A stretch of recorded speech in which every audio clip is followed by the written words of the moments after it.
খুব কুইক, তাকেও quick down করে ফেলা হবে। এক্সোইড যেন একটা দুর্দান্ত পারফরমেন্স উপহার দিচ্ছে তার টিমকে।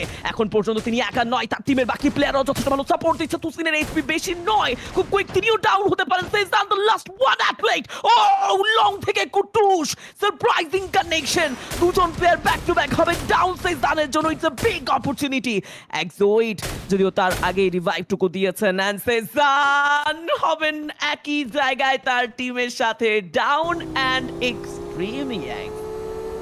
Oh my goodness, such a like unsuccessful একটা এন্ট্রি আর দিয়েছে, এবং আমি মনে করি দাপট দেখাতে এসে নিজের দাপটের শিকার হয়ে গেল। সো এক্সট্রিমিয়াটি ইটস ওকে, বাট আমার মনে হয় এই জায়গাটাতে আসলে তাদের এভাবে ম্যানপাওয়ার লুজ করাটা অনেক বেশি আনএক্সপেক্টেড। অ্যান্ড আমার মনে হয় এই জায়গায় অনেক ভালো অপরচুনিটি ছিল আরডিএস।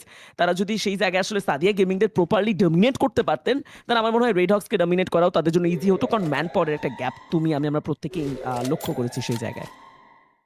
একেবারে এক্সট্রিমিয়াক্স অনেকটা লম্বা সময় ধরে কিন্তু সেই ডেকা স্কোয়ারের ফাইটটা কন্টিনিউ করছিল। অত ক্লোজে তারা যায়নি, লং